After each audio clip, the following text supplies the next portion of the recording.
A mother and her son were driving down the highway, when suddenly an unknown object shattered the windshield, just as the two were wondering what had happened.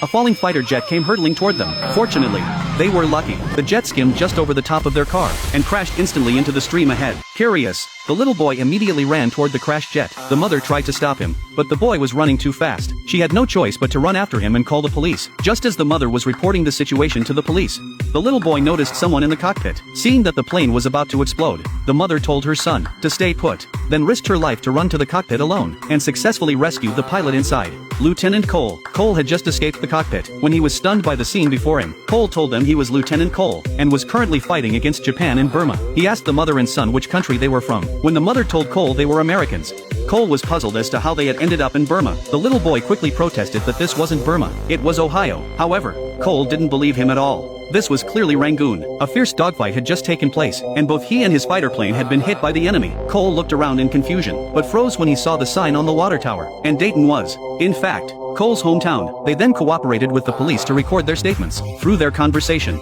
it was revealed that the woman was actually the little boy's stepmother, while Cole had been locked up in a hospital as a mental patient. The kind-hearted little boy pretended to be thirsty and went to buy water, but secretly slipped into the pilot's hospital room. He sincerely asked the pilot about Cole's background, and even told him about the police's plan to secretly detain him. Upon hearing this, the pilot was both furious and agitated. He grabbed the boy by the collar, which frightened the boy. To apologize, Cole gave the boy a piece of chocolate, and said that before every mission, his wife would give him chocolate as a good luck charm. Just as they were becoming friends, the police arrived to take Pilot Cole away. Seeing this, Cole quickly blocked the door, and frantically told the boy that Sheriff Simon was his close friend, who could verify his identity. After saying this, Pilot Cole let go of the door, and was injected with a sedative by a doctor. He could only pin his hopes on the boy. On the way home, the boy repeatedly begged his stepmother to go find Sheriff Simon, whom the pilot had mentioned. But how could his stepmother possibly believe such nonsense? The boy produced the discontinued chocolate bar, and she immediately turned the car around and headed for the police station. Before long, mother and son arrived at the station, but the officer on duty told them there was no Sheriff Simon on the force. Just as the stepmother was talking to the officer,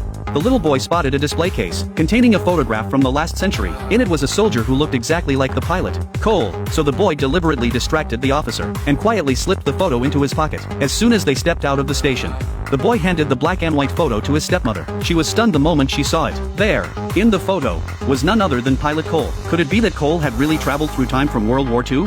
Meanwhile, a mysterious organization received word. They rushed to the scene immediately to investigate, cordoned off a 10-mile radius, and evacuated the residents within the area. The commander then took out a scanner, attempting to search for clues within the rift in the sky, but the female agents said they had already conducted research. The answer lay not in the rift, but in the pilot himself. However, just as the female agent arrived at the hospital, Pilot Cole woke up from anesthesia, and spotted the female